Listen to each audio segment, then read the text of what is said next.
pembeni nanga yaka ngana ndeo yaka kusana pembeni nanga yaka ngana moneo yaka kusana pembeni nanga yaka ngana simayo yaka. Invitez vos amis, partagez. Momo santu Molingiga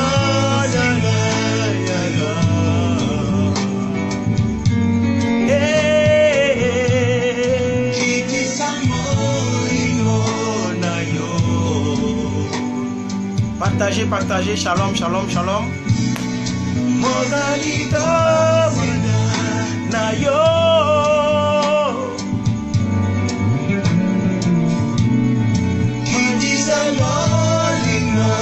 Na yo.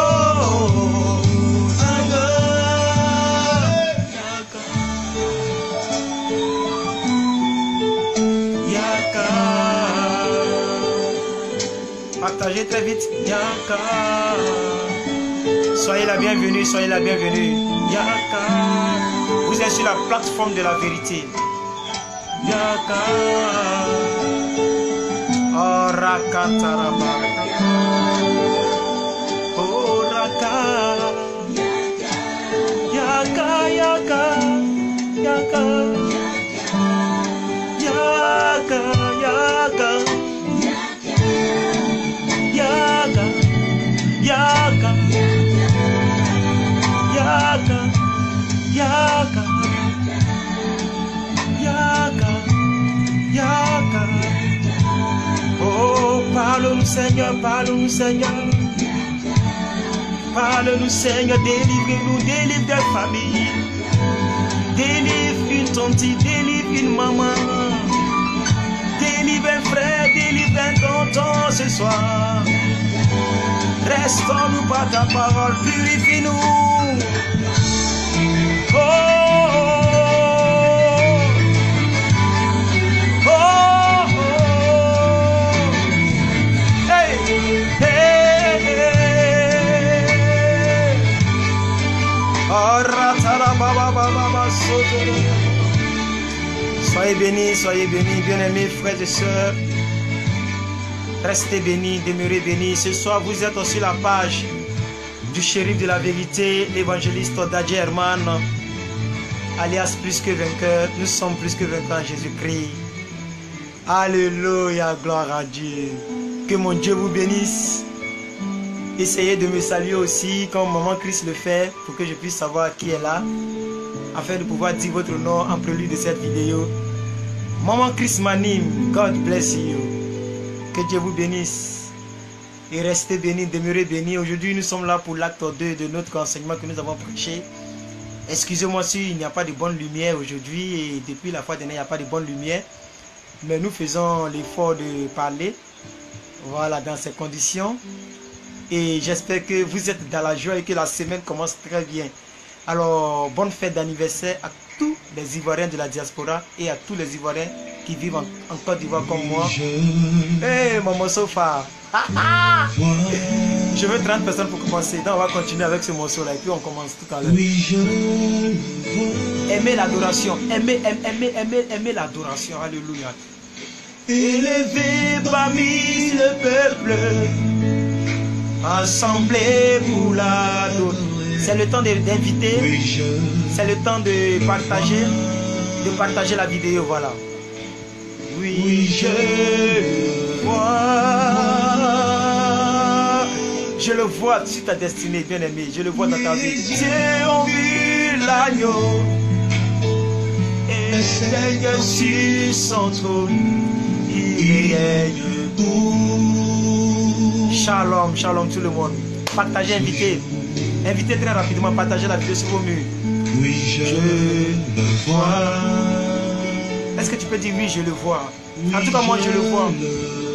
Je le vois dans ma destinée, je le vois dans mon futur mariage. Je le vois dans ma destinée, je le vois partout. Je vois Dieu partout. Oh, alléluia. Assemblés pour l'adorer. Oui, je le vois. Hey, oui, je le vois. Mes yeux ont vu l'agneau, le Seigneur sur son trône, il règne pour. Dans 2 minutes on commence, 2 minutes. Les gens disent depuis le commencement. Oui, je le vois. Oui, je le vois. Élevé parmi son peuple, assemblé pour l'adorer. Oui, je le vois.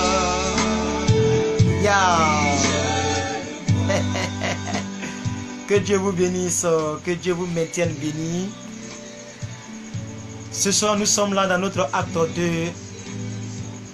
Alléluia. Vous savez, je vais vous dire quelque chose. Beaucoup de personnes voient Satan partout. Lorsqu'ils ont un malheur, c'est Satan. Lorsqu'ils ne se sont pas bien réveillés, c'est Satan. Lorsqu'ils ont un petit problème, c'est Satan. Mais pourquoi ne pas voir Dieu à la place de Satan dans ta vie? Pourquoi ne pas voir Dieu dans toute situation qui t'arrive, comme Job? Alléluia. Il dit, je sais que mon rédempteur est vivant. Même dans ta difficulté, vois Dieu. Si tu vois Dieu partout, il sera partout dans ta vie. Si tu le vois dans ton célibat, il viendra avec le mariage. Si tu le vois dans le chômage, il viendra avec le travail. C'est parce que tu attribues trop d'importance à Satan. C'est pourquoi Satan gouverne ta vie. Oh, alléluia. Je vois Dieu dans ta destinée au nom de Jésus-Christ. Alléluia, il est présent. Il est présent. Il est présent.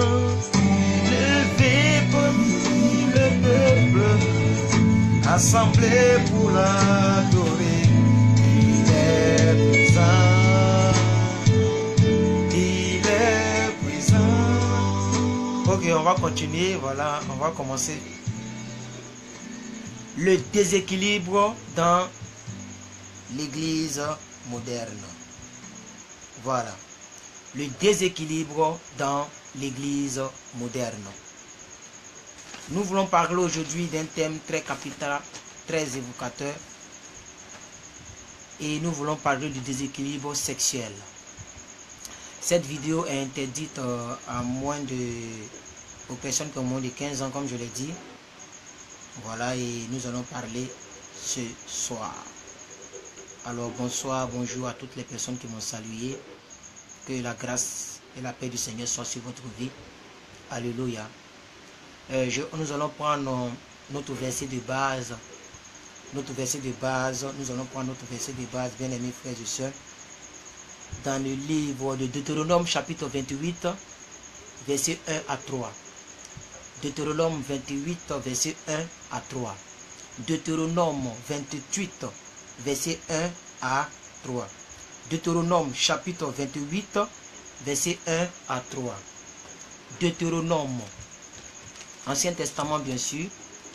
Vous avez Exode, Nombre, Deutéronome, chapitre 28, verset 1 à 3. Deutéronome, chapitre 28, verset 1 à 3. Deutéronome chapitre 28, verset 1 à 3. Je lis la parole de Dieu avec respect. Si tu obéis à la voix de l'Éternel, ton Dieu,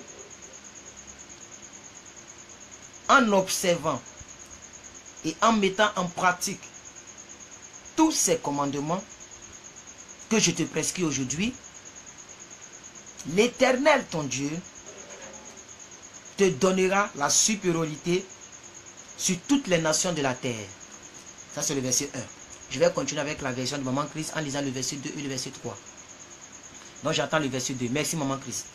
Voici toutes les bénédictions qui se répandront sur toi et qui seront ton partage lorsque tu obéiras à la voix de l'Éternel, ton Dieu. Il y a une condition, c'est lorsque tu auras obéi que toutes les bénédictions seront ton partage. Amen. Tu seras béni dans la ville et tu seras béni dans le champ. Bien-aimés frères et sœurs, je suis en train de poursuivre un enseignement que j'ai ouvert toute cette semaine que nous allons voir pas à pas. la première vidéo que j'ai faite sur les déséquilibres, voilà, j'ai essayé de donner un peu un aperçu sur ce que je vais parler. Aujourd'hui, nous parlons le déséquilibre dans l'église moderne, mais le côté sexuel. Je veux dire que, vous voyez, j'appelle déséquilibre des choses qui ne sont pas à leur place. J'appelle déséquilibre des choses qui sont un peu dépourvues de la parole de Dieu. Ce n'est pas qu'elles sont fausses, mais elles sont dépourvues de la parole. Ça veut dire qu'elles ont été créées par les chrétiens. C'est un déséquilibre. Alléluia. Et vous voyez, il y a des préférences dans la parole de Dieu. Il y a des chrétiens ici qui connaissent certains versets, mais qui ne les pratiquent pas. Du moins, qui ne les lisent même pas. Lorsqu'elles lisent le texte et qu'elles approchent le verset, elles sautent ce verset-là pour lire un autre verset. Nous avons des prédicateurs qui donnent des versets en moitié. Alléluia, en partie. Ils tranchent une partie et ils laissent l'autre partie. Donc, des préférences dans la parole de Dieu. Voici l'un des déséquilibres qui amène beaucoup de chrétiens à la perdition. Alléluia. Des ajouts à cause de leurs convictions. C'est-à-dire quoi? Je crois que la parole de Dieu dit ça. Mais où est le verset? On ne le dit pas. Mais on croit seulement. Je crois que Dieu est d'accord avec moi. Non, il ne s'agit pas de croire. Il s'agit de dire et de faire ce qui est dans la parole. Est-ce que vous me comprenez? On ne croit pas en ce qui concerne la parole. On croit en ce qui concerne la foi. Mais la foi est basée sur la parole. Donc une foi qui est proclamée sans la parole de Dieu est un prétexte. Sur quoi tu te bases pour croire? Je crois que la masturbation n'est pas un péché. Sur quoi tu te bases pour croire que la masturbation n'est pas un péché? D'autres pouvaient dire, je pense que Dieu n'est pas trop sévère sur le côté vestimentaire. Je pense que non. Il ne s'agit pas de penser, il s'agit de dire et de vérifier les Écritures comme les chrétiens de Béret. Gloire à Dieu. Alléluia. D'autres qui disent, je sens que ça ne vient pas de Dieu. Je sens que ça vient de Dieu. Alléluia. D'autres qui font espérer des gens et qui leur disent, Dieu m'a dit que notre relation ne vient pas de lui. Dieu m'a dit. C'est des gens toujours à qui Dieu parle. Faites attention aux gens qui disent toujours Dieu m'a dit. Faites attention.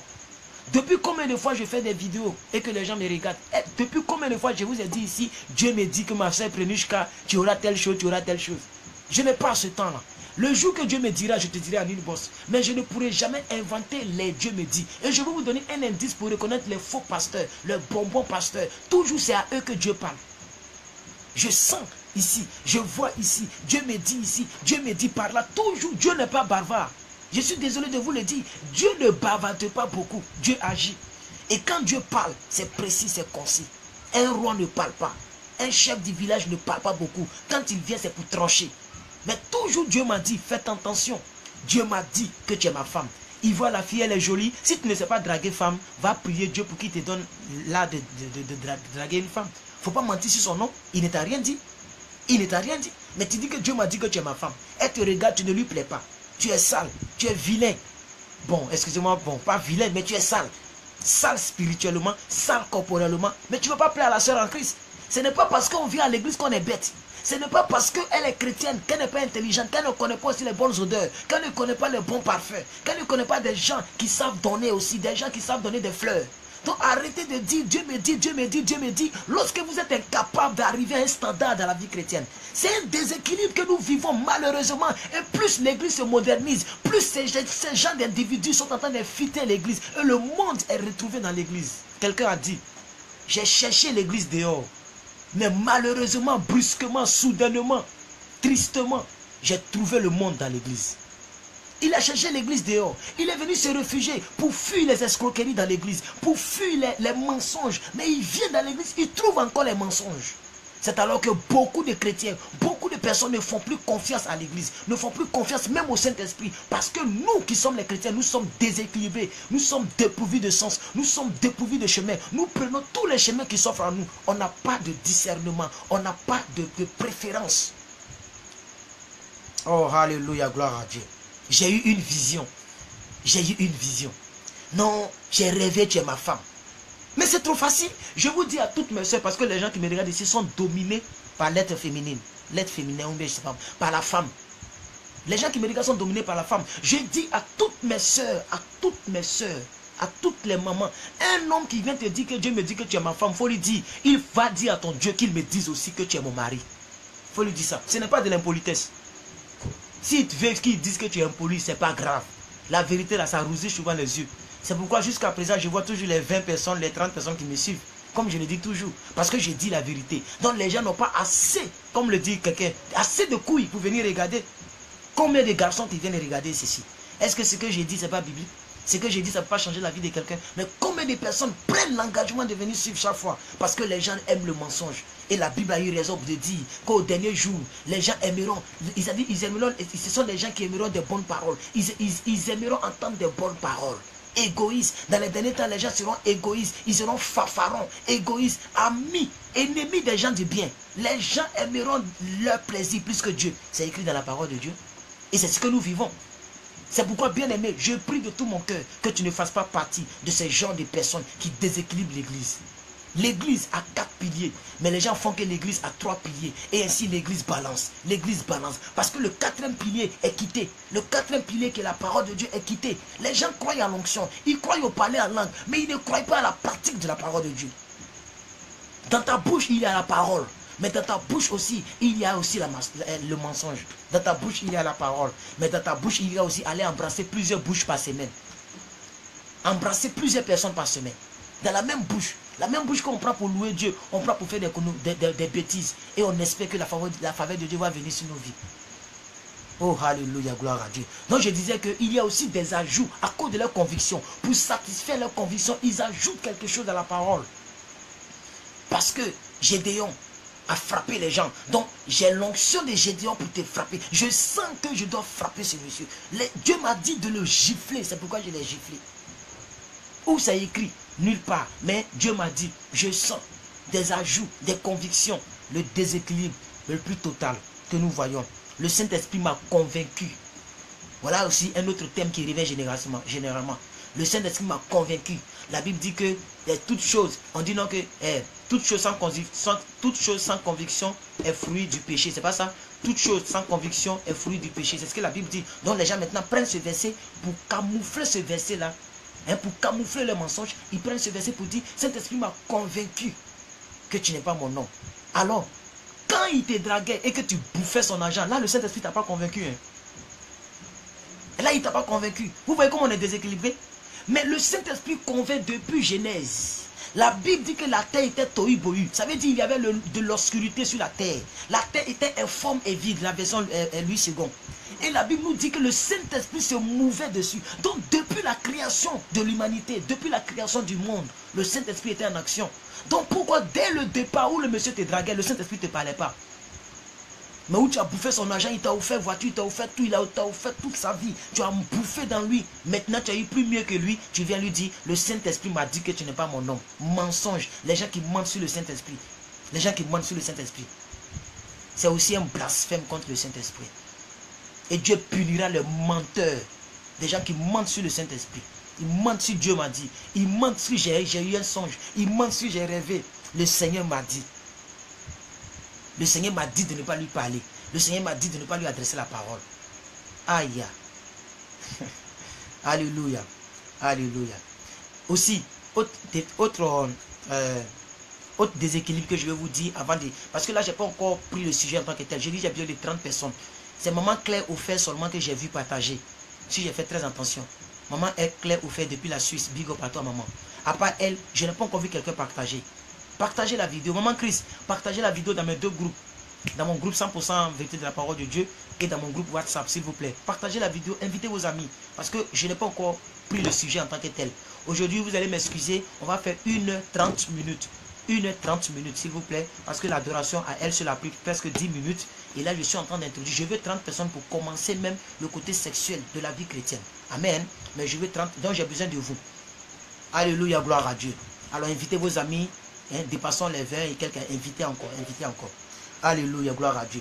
Il y a aussi ce que j'appelle l'interprétation personnelle des Écritures. L'interprétation personnelle. L'interprétation particulière. Non, ça c'est un cas particulier. C'est-à-dire c'est un cas mis à part. On peut surpasser ça. On peut arranger. Vous voyez, c'est-à-dire c'est comme si c'est une marchandise. On arrange la parole de Dieu. La parole de Dieu. Les gens arrangent la parole de Dieu. Non, on va arrondir la parole de Dieu. Bien aimé, tu n'es pas en train de discuter un marché. Tu n'es pas en train de discuter le prix d'une marchandise. La parole de Dieu est immuable. Ça veut dire qu'on ne doit pas changer la parole de Dieu. Elle est inchangeable. On ne peut pas dévaloriser la parole de Dieu. On ne peut pas dévaluer la parole de Dieu. On ne peut pas diminuer la parole de Dieu. Mais les interprétations, non, c'est-à-dire que si Dieu a pardonné, comment il s'appelle, l'apôtre Paul, c'est que Dieu peut me pardonner. Donc je peux aller coucher avec lui. C'est pour ça que je disais à une soeur, depuis la France, que je vais taire le nom, peut-être qu'elle me regarde. Je lui disais, non, homme de Dieu, j'ai fait l'amour avec le batteur de l'église. Et je regrette amèrement. Est-ce que Dieu peut me pardonner? J'ai dit, Dieu peut te pardonner. Ah donc c'est fini. J'ai dit, oui, c'est fini. Si tu demandes sincèrement pardon à Dieu, c'est fini. Donc, ce qui veut dire que demain, si je vais faire encore, et que Dieu peut me pardonner encore. J'ai dit, oui, il peut te pardonner encore. Il dit, mais aïe, homme de Dieu. J'ai dit, mais oui, je te dis la vérité. Si tu pêches aujourd'hui, tu demandes pardon, Dieu peut te pardonner. Mais il y a une chose, si tu pêches aujourd'hui, et que avant de demander pardon, tu meurs. Les gens vivent comme si demain n'allait pas mourir. Des gens vivent comme s'ils sont éternels. Regarde-toi, là où tu es. Est-ce qu'avant tu étais comme tu étais? Rappelle-toi 10 ans en arrière comme tu étais. Tu n'étais plus la même personne, tu n'es pas la même personne. Même si tu n'as pas grandi en taille, ta voix a changé. Même si tu n'as pas... Bien, mais tu sais qu'il y a une détérioration. À chaque fois que nous grandissons, il y a une détérioration. Un jour passé est égal à un jour vers la mort. Ça aussi, quand on dit non, un chrétien qui parle de la mort. Mais bien aimé, la mort est biblique. Si Christ est mort, c'est que tout le monde va mourir. Je reprends. Si Christ est mort, c'est que tout le monde va mourir. Mais ici, je parle de la mort corporelle. Donc, bien aimé, Dieu peut te pardonner autant de fois. Mais dis-toi qu'il peut arriver aussi que tu fais aujourd'hui, que tu n'as pas le temps de demander pardon à Dieu, quelque chose t'arrive. Qu'est-ce que tu fais? Tu vas en enfer pour l'éternité, en espérant que Dieu allait te pardonner. Et ce genre de mentalité-là, ce sont ce genre de mentalités qui font que l'église est encore plus déséquilibrée. Parce que les gens pensent qu'on peut jouer avec Dieu. On peut jouer avec Dieu, c'est le directeur général de l'église. On peut essayer de le jongler, quoi. Mais Dieu n'est pas Gaou. Dieu n'est pas Gaou. Dieu n'est pas Nyata. Dieu n'est pas Sot. C'est lui qui a créé l'intelligence. C'est lui qui a créé, il a créé tous les mots du dictionnaire. Tu ne peux pas prendre un mot pour avoir Dieu. Tu ne peux pas prendre une stratégie pour avoir Dieu. S'il t'a créé, tu n'étais rien. Est-ce que tu sais d'où tu viens? Est-ce que tu sais comment tu as été créé? Tu sais comment tu as été conçu dans le ventre de ta mère? Tu connais le développement du fœtus, du liquide, jusqu'à ce qu'un os vienne en toi. Tu connais comment l'os grandit? Est-ce que la science peut expliquer ça? Mais on veut blaguer Dieu. On prend sa propre parole et on les cajole, on les blague. Dieu ne regarde pas à la tenue vestimentaire, Dieu regarde au cœur. Parce qu'il a dit dans sa parole, garde ton cœur plus que toute autre chose au monde, car c'est de là que viennent les sources de vie, c'est de là que viennent les sources de vie. Donc il a dit par exemple que là où est ton trésor, là se trouve ton cœur. Donc quand tu protèges ton cœur, mais le cœur, même si tu es nu, il est protégé. Je reprends, le cœur qui est en toi là, même si tu es nu, le cœur est protégé. Tu as déjà vu ton cœur? Pourquoi vous voulez diluer la parole de Dieu de manière bizarre? Ton cœur là, tu l'as déjà vu? Quand tu vas finir d'écouter la vidéo, va sous la douche, toi seul, va sous la douche, déshabille-toi et mets un miroir devant toi. Tu peux voir ton cœur? Quand Dieu dit garde ton cœur, il parle de quelque chose de spirituel. Il ne parle pas du cœur qui est en train de battre comme ça, qui fait jaillir le sang. Ce n'est pas de ça qu'il parle. Vous voyez? Donc l'interprétation personnelle des Écritures pour camoufler son péché, pour cajoler son péché, pour consoler son péché, pour déconscientiser sa conscience. Alléluia, gloire à Dieu. Alléluia, gloire à Dieu. Autre déséquilibre, avant d'arriver à mon sujet, parce que j'ai dit, j'ai besoin de 30 personnes. Autre déséquilibre, bien aimés frères et sœurs. Une vie spirituelle basée sur les autres. Comme tel a fait, c'est que moi aussi je peux faire. Une vie spirituelle basée, centrée sur la vie des autres. Sur la vie de l'apôtre Paul. Mais bien aimé, tu n'es pas l'apôtre Paul. Tu n'es pas Moïse. Tu n'es pas Jacob. Tu es Dadier. Tu es Herman. Tu es Chantal. Tu es Lady. Tu es Chris Manning. Tu n'es pas Joseph, tu n'es pas Marie, très sainte Vierge Marie. Chacun est né individuellement. Depuis la Bible jusqu'à aujourd'hui, on n'est pas pareil. On n'est pas pareil. Si on pouvait ressusciter Marie, elle n'allait pas avoir les mêmes empreintes digitales que toi. Elle n'allait pas avoir les mêmes ADN que toi. Donc bien aimé, c'est un déséquilibre de centrer sa vie sur les autres. Si elle porte le pagne comme ça, c'est que moi aussi je peux porter pagne. Si elle porte les mini, elle est maman pasteur. Et puis elle s'habille comme ça. Donc moi aussi, je peux m'habiller comme ça. Mais bien aimé, je vais te dire quelque chose. Quand on va te juger, on ne te jugera pas avec maman pasteur. C'est un déséquilibre de comparer sa vie à la vie des autres. C'est un déséquilibre de centrer sa vie sur la vie des autres. Si le pasteur il est là, il ne prie pas, c'est que moi aussi je ne prie pas. Lui qui est pasteur, s'il fait ça, c'est que moi aussi je peux faire ça. C'est un déséquilibre. Parce que bien aimé, même qu'il soit pasteur ou qu'il ne soit pas pasteur, bien aimé frères et sœurs, on ne te jugera pas avec ton pasteur. On ne te jugera pas avec ton église. Non, mon église dit qu'on peut aller avec copine, copain. Donc on peut aller avec copine, copain. Et c'est là que je vais venir à mon sujet tout à l'heure. Alléluia. Autre déséquilibre. Lorsqu'un verset biblique nous gêne, on ne le lit plus jamais. On ne le médite plus jamais. On n'approche même pas le livre qui le contient. Lorsqu'un verset biblique nous gêne. C'est pourquoi dans toutes mes vidéos, j'ai toujours cité les versets bibliques qui gênent réellement. Comme Jean 9, verset 31. Dieu n'exauce pas le pécheur. Ainsi, tous ceux qui viennent à l'église en guise de tourisme, qu'ils sachent qu'on ne vient pas à l'église pour venir visiter. On vient à l'église en titre permanent, en titre résident, en thème résidentiel. Tu viens pour résider. Tu ne viens pas pour sculpter, pour regarder. Tu ne viens pas en tourisme, bien aimé. Tu viens en... Alléluia, gloire à Dieu. On a essayé d'être coupé. On est là encore. Bien aimé, donc quand je dis ce genre de verset, Jean 9, verset 31, que Dieu n'exauce pas le pécheur, la personne qui vient visiter pour voir est-ce que Dieu, la personne fait demi-tour. C'est pourquoi beaucoup de personnes font demi-tour. Parce que beaucoup de personnes ne viennent pas à l'église pour résider, mais ils viennent comme des tourismes, comme des touristes, pour regarder, pour repartir. C'est pourquoi, bien aimé, tu as regardé, tu as reparti, tu n'as rien pris. Tu n'as rien pris. Ce n'est pas parce que tu es parti d'un grand supermarché et que tu rentres dans le supermarché et que tu es béni. Ce n'est pas parce que tu rentres à l'église que tu es béni, c'est un déséquilibre, c'est une mauvaise mentalité. Ce n'est pas parce que dimanche on va à l'église que Dieu est obligé de nous bénir. Est-ce qu'on fait ce qu'il dit? On a lu Deutéronome, hein? On a lu Deutéronome. Voici les bénédictions qui t'arriveront lorsque tu obéiras et que tu mettras en pratique ces commandements que je te prescris. C'est ce que Moïse nous disait. On a lu Deutéronome 28, 1 à 3. On a lu, bien aimé. Donc il y a une condition dans la vie chrétienne. Ce sont des choses que les gens ne prêchent pas. Quand l'apôtre Jacques se lève de l'autre côté et qu'il dit, n'écoute pas la parole de Dieu. Il dit que la parole de Dieu ne soit pas seulement bornée. Il dit, ne vous bornez pas à écouter la parole, mais mettez-la en pratique. On dit non, l'apôtre Jacques, il est trop dur. Quand le pasteur Marcelo va à la télévision congolaise et qu'il dit, impudicité, repentez-vous, que ta main droite ne soit pas ta maîtresse. Beaucoup de personnes ne trompent pas les femmes, mais ce sont des impudiques. Pourquoi? Ce sont des adultères. Pourquoi? Parce que les mains représentent les djandjous. Leurs mains représentent les lesbiennes. Leurs mains représentent je ne sais pas comment je vais les appeler. Parce que tu passes ton temps à te masturber. Et tu penses que tu ne trompes pas ta femme, mais tu trompes ta femme avec ta main. Et Dieu te dira ouvertement demain que tu es un impudique. Ah, je n'ai jamais trompé ma femme. Si, ta femme c'est ta main droite. Imaginez comment c'est bizarre. Ta main droite devient ta femme. Oh, alléluia, gloire à Dieu. Quand un verset ne nous arrange pas, on le rejette. Amen. Alléluia.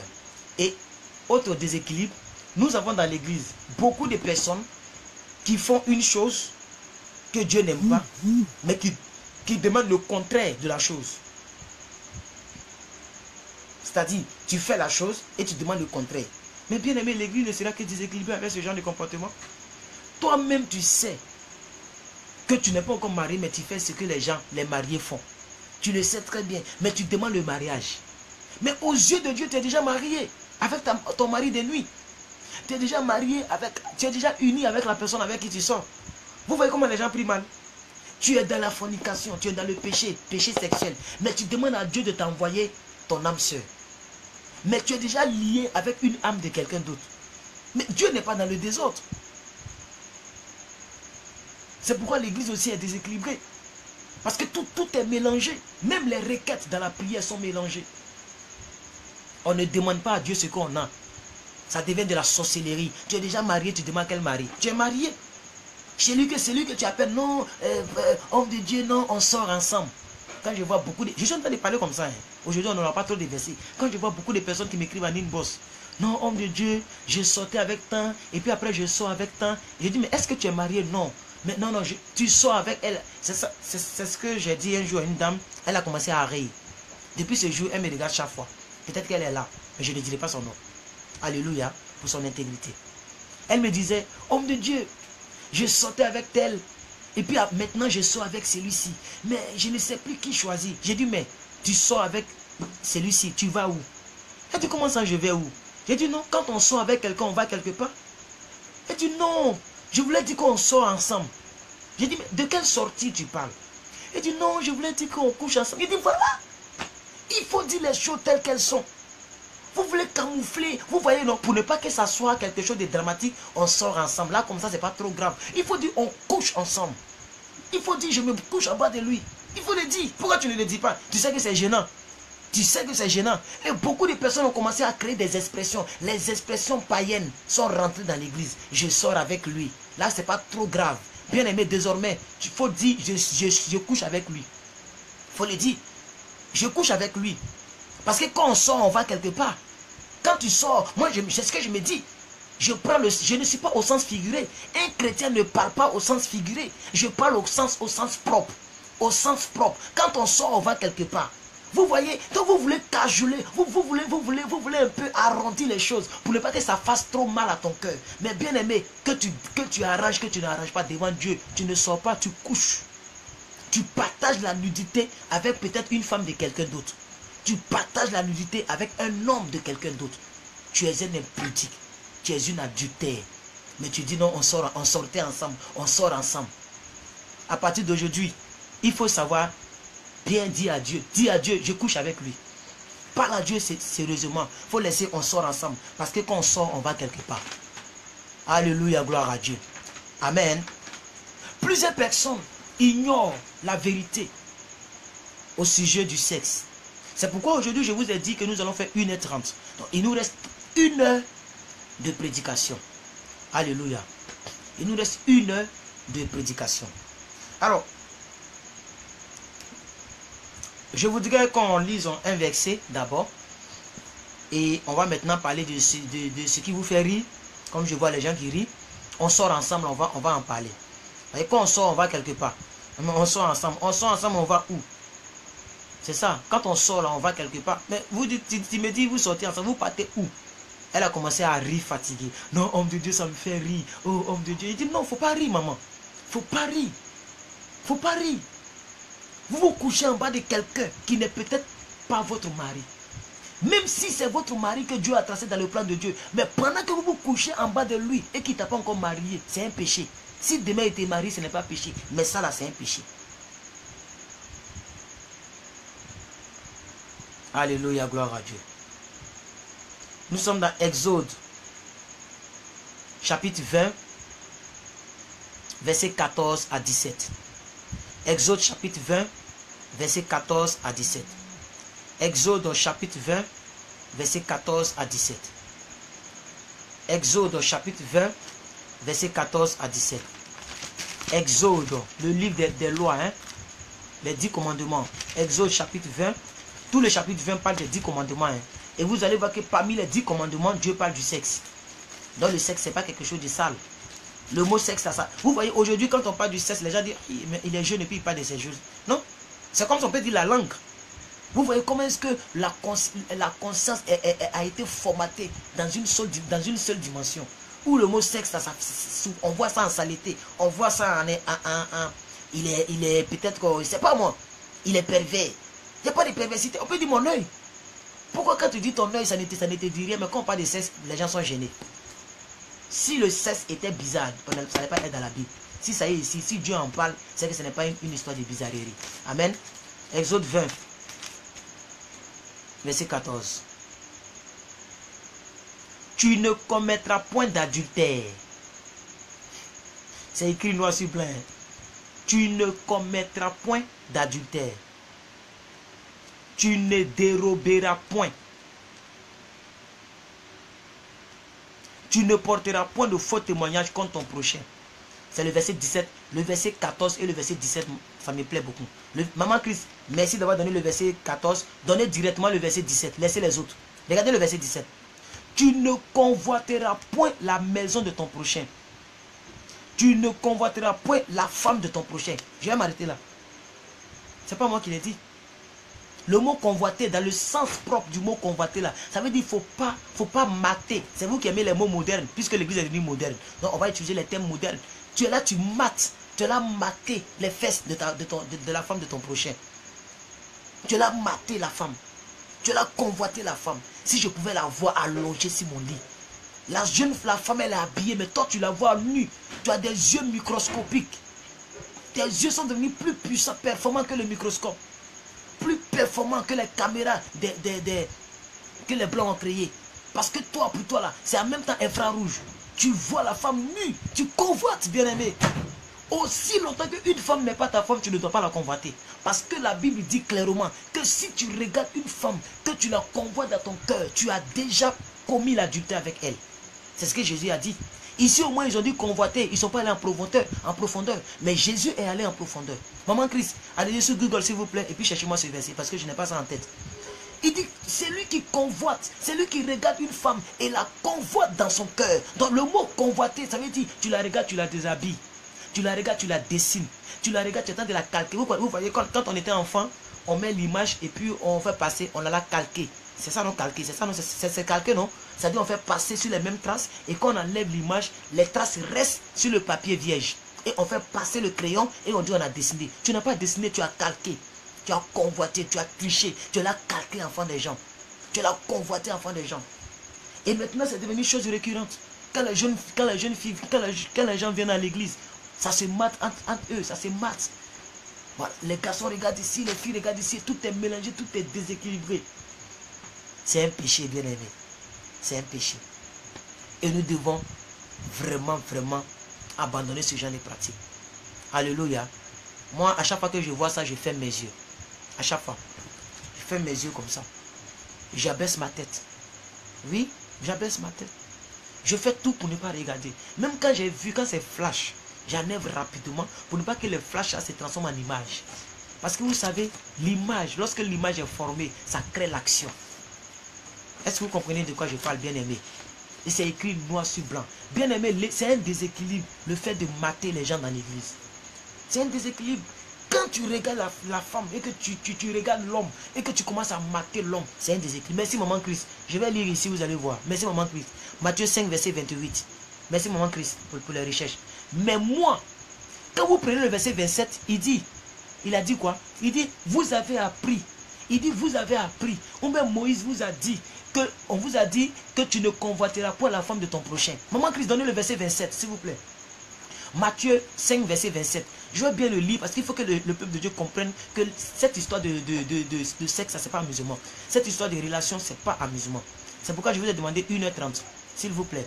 Alors, maman Christ, donnez-moi le verset précédent, avant le verset 28 là. Matthieu, s'il vous plaît, maman Christ. Matthieu 28, Matthieu 5, c'est ça non? Matthieu 5, verset 27. Donnez-moi ça. Vous allez voir ce que Jésus a dit. Avant de dire moi, regardez ce qu'il a dit. Matthieu 5, oh. J'aime pas trop ce Nouveau Testament, il est trop petit. Voilà. Merci maman Christ. Merci maman Christ. Regardez ici. Il dit, vous avez appris qu'il a été dit, 2 points. Tu ne commettras point d'adultère. Où Jésus a pris ce verset. Même Jésus-Christ connaissait la parole de Moïse. Jésus-Christ, il lisait la Bible. Si vous voulez que je vous choque, Jésus lisait la Bible. Il était fils de Dieu, mais il se documentait. Il lisait la Bible. Parce que ce verset, c'est ce que nous avons lu tout à l'heure dans Exode. Je vous dis, j'ai dit, ce verset-là, c'est ce que Jésus a dit ici en Matthieu 5, verset 27. Il dit, vous avez appris qu'il a été dit. Il parle de Moïse. En Exode 20, verset 14. C'est de Moïse qui parle ici. Tu ne commettras point d'adultère. C'est écrit ici, on a lu tout à l'heure. Maman Christ, donnez Exode, ils vont voir encore. Parce que je veux que les choses soient claires. Exode 20, verset 14. Voilà ça ici. Tu ne commettras point d'adultère. C'est la même portion de phrase que Jésus a fait copier-coller ici. C'est ça qu'il a parlé.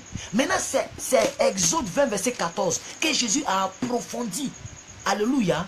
Avec maintenant Matthieu 5, verset 28. C'est pourquoi il dit, il dit quoi? Vous avez appris qu'il a été dit, tu ne commettras point d'adultère. Mais maintenant, regardez ce qu'il dit maintenant au verset 28. Mais moi, je vous dis que quiconque regarde une femme pour la convoiter, ce n'est pas commettre l'action. Ici, Jésus ne parle plus de l'action. Il dit, mais quiconque regarde une femme pour la convoiter a déjà commis l'adultère avec elle dans son cœur. Donc, ça veut dire qu'il y a beaucoup de jeunes garçons. Et ici, je parle aux garçons. Et je parle aussi aux femmes. Parce que bien aimé, il y a d'autres aussi, quand ils regardent, il y a des femmes qui aiment les gens qui sont musclés. Quand tu vois le gars qui est musclé, elle attend de s'imaginer sur sa poitrine. Voilà, vous voyez, non? Ça dit, tu deviens un charlatan. Tu commences à te dédoubler. Et quand un prophète dit, je suis ici, puis en même temps, je suis au Congo, ou bien je suis à Abidjan, vous vous plaignez. Ce n'est pas écrit dans la main. Vous-même, vous êtes pire que les prophètes qui disent cela. Parce que tu es là, mais tu t'imagines en train de tirer ces petits poils qui sont sur sa poitrine.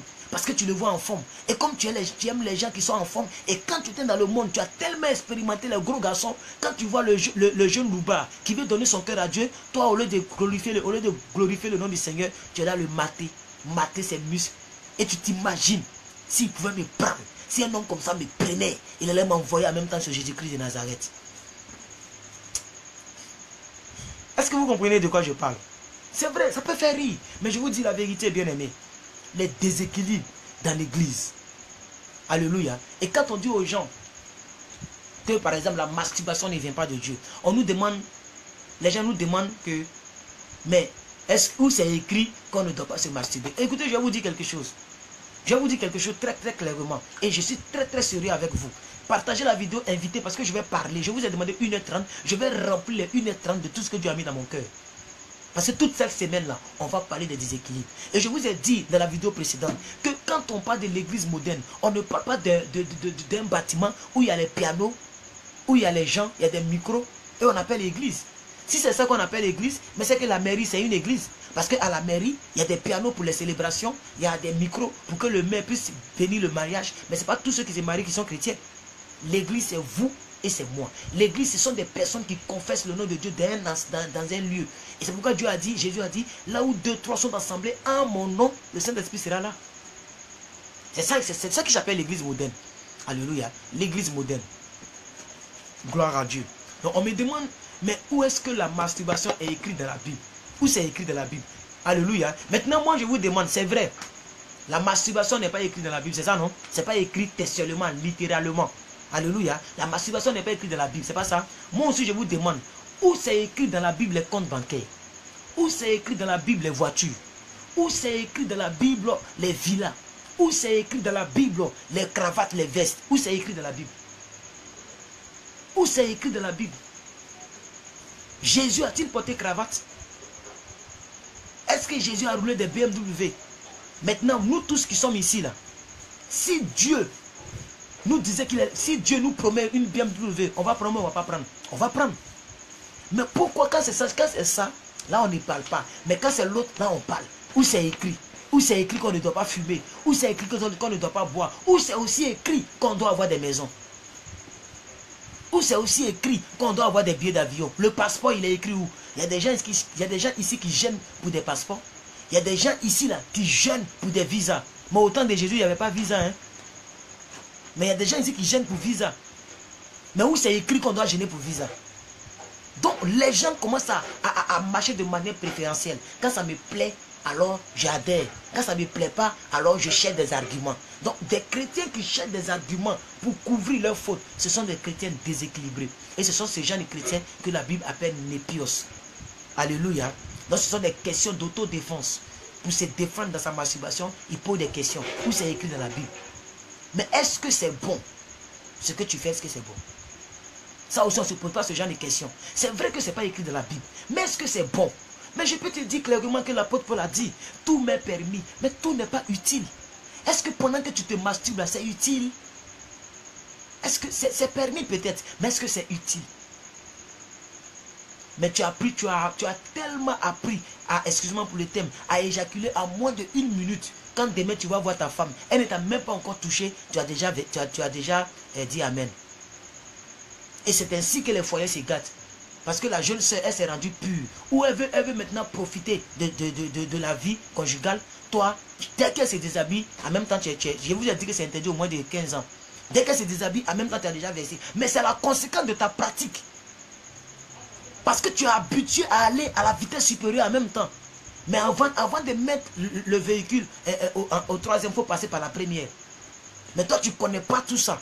Mais en même temps, tu t'en vas. Et c'est comme ça que la jeune fille qui s'est rendue pure, elle a chanté pour Dieu. Elle a fait tout ce que Dieu lui a demandé. Maintenant qu'elle veut profiter. Vous savez très bien que, on nous a dit ça en SVT, l'orgasme de la femme ne vient pas vite. C'est-à-dire la femme ne se satisfait pas vite comme l'homme. Alléluia. Maintenant, Toute l'énergie que Dieu t'a donnée, tu as gaspillé dans le péché. Et tu as passé ton temps à dire aux gens où c'est écrit, où c'est écrit, où c'est écrit. Faut pas venir pleurer aussi devant nous pour dire Seigneur, non, homme de Dieu, ma femme, elle se fâche parce que j'éjacule vite. Non, non, non. Où c'est écrit qu'on doit prier pour les gens qui éjaculent vite. C'est ça aussi, nous on doit te répondre. Vous voyez comment les gens sont déséquilibrés. Et il y en a plein dans les églises. Des déséquilibres les plus totaux dans l'église. Et les gens ne savent pas que le péché, il est pardonnable. Mais les conséquences sont demeurantes. Le péché, Dieu te pardonne, mais il y a les conséquences. Quand je l'ai dit, on dit non, mais où c'est écrit? Ça aussi, on me dit où c'est écrit. Tu peux aller sortir avec quelqu'un sans préservatif, il n'y a pas de problème, Dieu va te pardonner. Mais s'il a sida, que moi j'appelle communément Dassi, s'il a Dassi en lui, tu auras Dassi. Ça, c'est pas la faute de Dieu. Et ce genre de maladie là, souvent, Dieu même, il ne permet pas que ça soit guéri. Parce que c'est pour toi une punition, c'est pour toi l'écharde. L'apôtre Paul faisait des miracles, mais il avait une douleur en lui qu'on appelait l'écharde. Et jusqu'à il a crié à son Dieu. Mais Dieu lui a dit non, il faut te calmer, ma grâce te suffit.